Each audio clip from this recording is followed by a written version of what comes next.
دوسرا دن وہ آنے لگے، بس وہی ایک ہاتھ میں چپل، اور وہاں کے کوئی مقامی تھے، مطلب یہ ہے کہ دیہات ٹائپ کے تھے، لیکن رضی اللہ عنہم و رضوان، جس نے ایمان لایا اللہ ان سے راضی ہو گیا، وہ اللہ سے راضی۔ دوسرے دن بھی حضور نے یہی کہا کہ دیکھتے ہو جنتی کو دیکھنا چاہتے ہو؟ سرکار کیوں نہیں؟ فرمایا اس دروازے سے آنے والا ہے ایک شخص، دیکھو وہ جنتی۔ 2 بار جب سرکار نے کہا تو اس مجلس میں وہ صحابی جو تمام صحابہ میں اکثر صحابہ میں سب سے زائد عبادت کرنے والے، دن میں روزہ اور رات میں عبادت، دن میں روزہ رات میں عبادت بلا ناغہ، حضرت عبداللہ بن عمر بن العاص رضی اللہ تعالیٰ بیٹھے ہوئے۔ تیسرے دن جب سرکار کے زبان سے یہ سنا ہے، انہوں نے وہ بھاگے، نوجوان تھے اس وقت، مطلب جوان تھے، شادی ہوئی تھی نہیں ہوئی تھی، لگ بھگ شادی نہیں ہوئی تھی، وہ بھاگے ہوئے گئے، بڑی عبادت کیا کرتے تھے۔ چچا جان ابو سے کچھ ہو گیا ہے ہمارا، کوئی معاملہ، 3 دن رکھ لیجئے۔ ہم وہ تجسس میں رہے، ہم اتنی عبادت کر رہے تو ہمیں سرٹیفکیٹ نہیں ملا، سرکار نے نہیں کہا تم جنت میں جاؤ گے۔ یار یہ آتے ہیں، یہ کھیتی ہوتی کر کے یہ آتے ہیں، اللہ کے رسول 3 بار کہہ دیا۔ اب وہ تجسس میں گئے، جب گئے ہیں تو کہیں کہ 3 دن ہمیں رکھ لیجئے چچا جان۔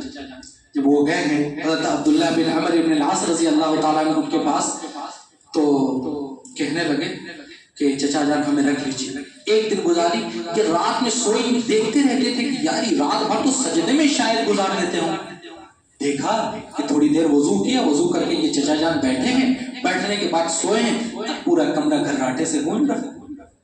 یہ تہجد کے وقت سوچا کہ تہجد میں اٹھیں گے، کوئی تہجد میں نہیں، اذان ہوئی، بلال نے اذان پکارے اللہ اکبر، اٹھیں، اٹھ کر کے جا کر کے نمازیں پڑھی۔ پھر دوسرے دن یہی، تیسرا دن جب یہی چیزیں دیکھ لی، تب حضرت عمر بن عاص رضی اللہ تعالیٰ کہنے لگے کہ چچا جان کوئی ابا سے میرا کوئی معاملہ نہیں ہوا تھا، ہم دیکھنا چاہ رہے تھے کہ سرکار 3 بار آپ کے بارے میں جنت کی فضیلت کیوں سنا دیے ہیں۔ دیکھا کہ کوئی عبادت ہی نہیں، بس وہی فرض نمازیں اور سنت نمازیں بس۔ اس کے بعد پھر جانے لگے حضرت عبداللہ بن عمر بن عاص کہ کہاں ہم 3 دن گزار دیے۔ تو بولا بیٹا سنو سنو سنو، تو کیا تھا؟ دوسرا وہ شخص جس کے دل میں کینہ ہو ایک مسلمان کا، اس کی اس رات میں بخشش نہیں ہے، دل کو صاف کر لیجیے۔ اب سمجھیے وہ واقعہ۔ تب وہ صحابی بلاتے ہیں، بوڑھے صحابی حضرت عبداللہ بن عمر بن عاص کو، سنو بیٹا، کیا وہ چچا جان ہم جب رات میں جب بیٹھا ہوا ہمیں دیکھے تھے نا 1-2 منٹ کے لیے، وہ میں بیٹھا تھا اس لیے کہ وہاں پہ میں کہہ رہا تھا کہ اے اللہ جس نے میرے ساتھ کوئی سلوک کر لیا ہے، اے اللہ اس کو میں معاف کر رہا ہوں۔ ٹائم زیادہ ہو گیا تو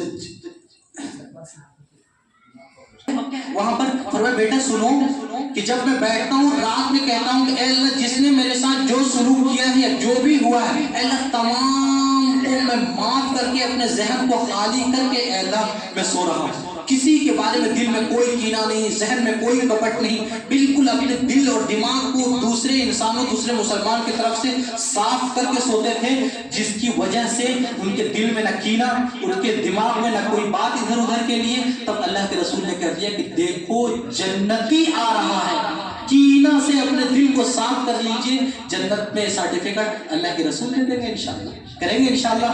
اور اس کے بعد پھر ایک ہے کیا بتایا جائے، تہبند کو اپنے ٹخنے سے نیچے لٹکانے والا، کتنی آسان چیز ہم سمجھتے ہیں، لٹکا کر کے ہم چلتے ہیں۔ اس کے بارے میں چھوٹا سا واقعہ، حضرت عمر رضی اللہ تعالیٰ کو نیزہ مارا ہے بدبخت میں، لولو فیروز میں، وہ اب مطلب کہ اب تک کی حالت میں ہے، مطلب کہ یہاں سے پی رہے ہیں آپ پیٹ سے، یہاں سے پانی یا جو چیزیں پانی یہاں سے نکل جا رہا ہے، پیٹ کی طرف سے نکل جا رہا ہے، پیٹ کے آنکھ میں جا ہی نہیں رہا، یہ حالت ہے۔ اب مرنے والے اب ہے حضرت عمر رضی اللہ تعالیٰ، کسی کو کچھ نہیں کرنا ہے۔ دیکھا ایک شخص آیا ہے، ایک کوئی صحابی تھے یا تابعین تھے، ان کو دیکھا کہ ان کا پائچہ یعنی پائجامہ ٹخنے سے نیچے، فرمایا میرے سرکار اس کو ناپسند کرتے تھے، برائے مہربانی اس کو اوپر اٹھا لو۔ کچھ بول نہیں رہے ہیں، کوئی نصیحت نہیں کسی کو، لیکن جب دیکھا سرکار کے خلاف کام ہے فوری طور پہ ٹوکا۔ تو انشاءاللہ آج سے اس بات کو کیجئے، آپ کے ٹخنے کے نیچے آپ کا پائجامہ، لنگی، جو چیزیں آپ اوپر سے پہنتے ہو وہ چیزیں نہ ہوں۔ اس چیز میں 2-3 آدمی آگے ہم کو پریشان کیا تھا، موزہ بھی تو پہنتے ہیں، میرے سرکار ایسے تو نہ کیجئے، یہ موزہ تو آپ پہنتے ہیں اپنے پیر کو چھپانے کے لیے، اس سے چھپانے سے کیا ہوگا، اوپر سے جو چیزیں آپ پہنے، لنگی پہنے، پائجامہ پہنے، ان تمام چیزوں کے لیے یہ حکم ہے اسی لیے اپنے ٹخنے کو کم از کم کھول کر کے رکھیے، چھپے نہیں۔ والدین کا نافرمان کہاں جائیں؟ والدین کی نافرمانی میں اگر ہم یہاں پر رات گزار لیں انسان تو وہ بھی کم ہے۔ اللہ سے ہم دعا کرتے ہیں کہ اے اللہ ہم تمام لوگ شب برات کی رات آنے والی ہے، اے اللہ اس رات میں سرکار دو عالم صلی اللہ علیہ وسلم کے طریقے کے مطابق عبادت کرنے کی توفیق عطا فرما۔ وآخر دعوانا الحمدللہ۔